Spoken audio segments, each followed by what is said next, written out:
The problem with Paycheck Stub is, I mean, just looking at it, you can see that it's not real. If I send that to the bank, they're going to go, oh, this is fraudulent. Sorry about your approval. You're no longer approved. We've got a fake pay stub and a challenger.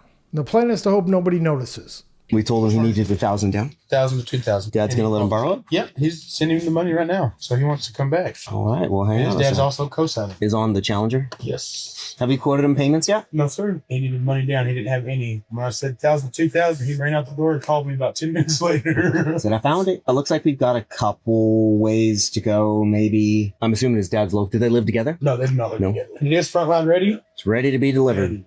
Sweet. I had nothing to do with this one, but I'll take full credit.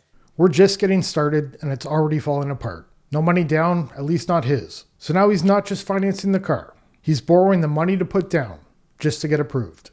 The problem with Paycheck Stub is, I mean, just looking at it, you can see that it's not real. It's like letterhead that he typed in how much he makes. Number one, there's not a year to date. A real Paycheck Stub will have a year to date. Here's how much taxes are taken out now. Here's how much taxes have been taken out year to date. There's none of that. Number two, the big thing that gives it away is if you do the math, it doesn't add up. It's 3 cents off. If I send that to the bank, they're going to go, oh, this is fraudulent. Sorry about your approval. You're no longer approved. Did he just start this job? Yes. The solution to that problem is not to make up a Paycheck Stub. Whether he did it or his boss did it, I don't care. That's not the solution to the problem. The math doesn't add up. That seems to be a common theme in these videos. It never makes sense because it's never about the numbers. It's about forcing the deal to happen. The math just kind of gets in the way. If he doesn't have a Paycheck Stub, the solution is not to make one up. How long has he worked there? 2 months, he said. Okay. Let's get a Paycheck Stub on Dad because Dad's income's not right. Dad put that he makes $2,000 a month or $2,300 or something, but they have a $1,300 mortgage. So that's not accurate. And then here's the other thing, dude, is he put that he's been at his job for 2 years and 4 months. You said he just started. Yeah, it's 2 months. Okay. So let's say, hey, let's pump the brakes here. How long have you worked here? Because if it's been 2 years, then I need a W-2 from last year. And if it hasn't, if he did literally just start, I need all of his previous employers' information. These guys have an issue with numbers. Nothing they're giving lines up. They're just making them up as they go and somehow expecting it to work. It doesn't have to be right. It just has to sound right.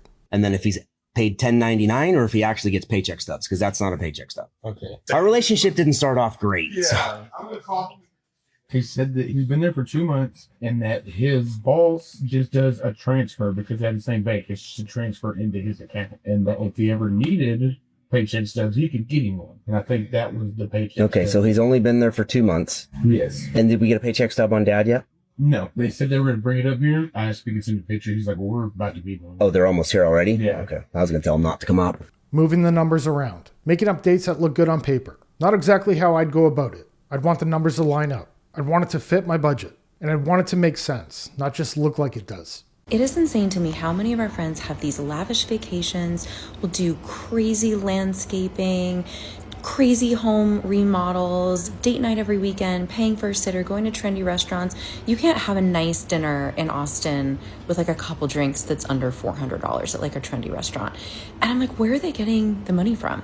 And then once in a while, after a few drinks, you come to find out that your friends laugh at you when you talk about retirement because they have none. They have nothing saved. They have no savings. They're leveraged to the hilt. I get a similar response from people. They aren't worried about retirement. It seems so far away. It's very similar to the car loans. Get what you want now and worry about the important things later. They all have loans that they took out for all of these remodels or vacations or plastic surgery. Like they are all living in debt.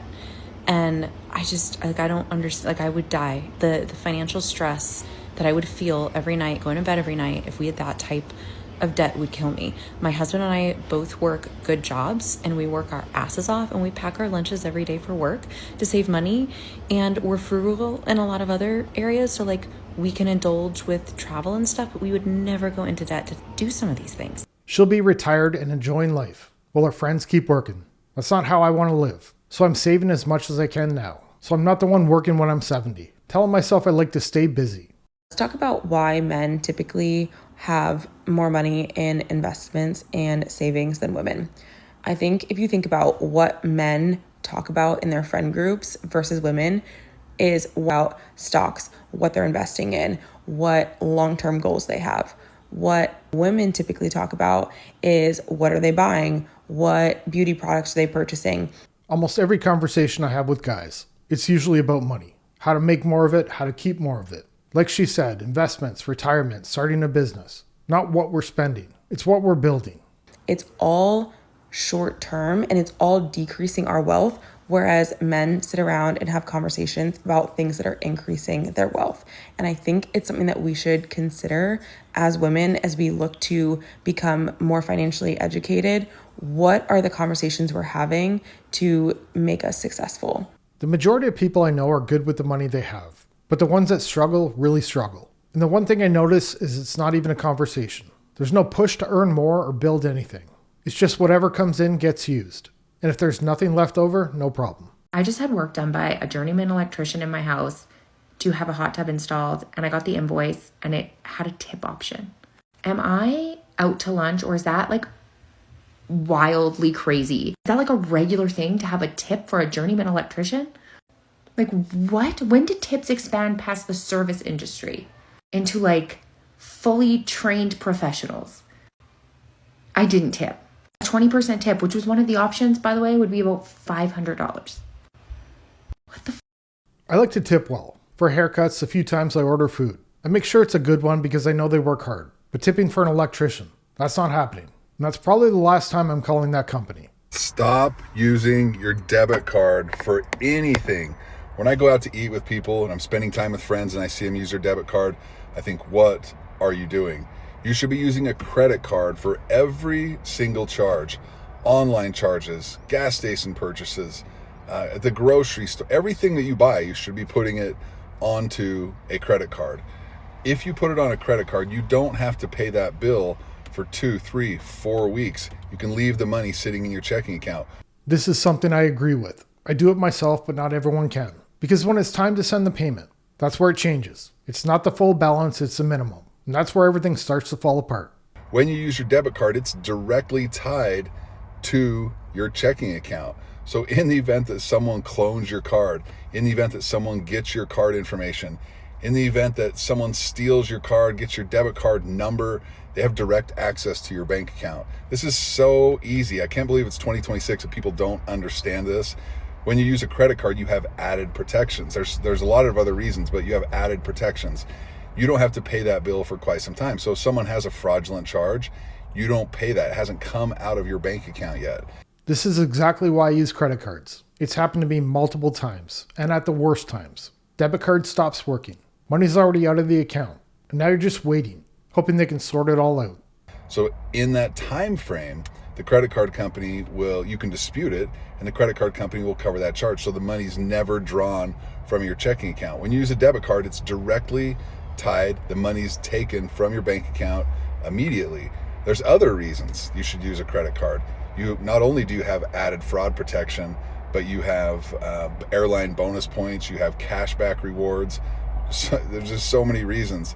Everything should go onto, and there's going to be people that say, hey, you should just use cash, right? Like, points and rewards aren't that important to me, but they are a nice little bonus. That's not why I use them. I use them because when something goes wrong, it's not my account getting drained. It's not my money disappearing, and I'm not stuck trying to get it back. I've got this wad of cash that I sold something. I don't use cash for anything. It's going to go in my safe for next time I need to use cash for a little purchase. But why would you walk around with this big wad of cash when you could just rip out one of these credit cards and use that instead of your debit card? There's just no reason to use cash. There's no reason to use a debit card. It's 2026, folks. Get with the program. Don't use a debit card. Don't use cash. Use a credit card for every single charge. Another great reason not to use cash is tracking your spending. You've got a record of where your money is going. Every purchase is right there. With cash, it's easy to lose track. You spend it and it's gone.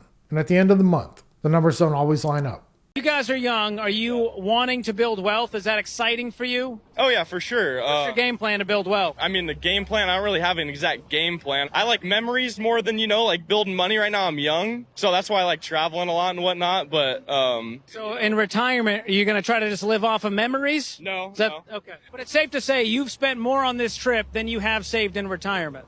that is true. That's a good way to put it. How much do you guys have in retirement as a couple? Quite a bit. We talking millions? Yeah. We got rentals. Memories are great, but they can turn into nightmares. When I think about all the money I spent when I was younger, I wish I couldn't remember. Because at the time it felt worth it. Didn't even think twice about it. And now you look back at it and realize how much it actually added up to.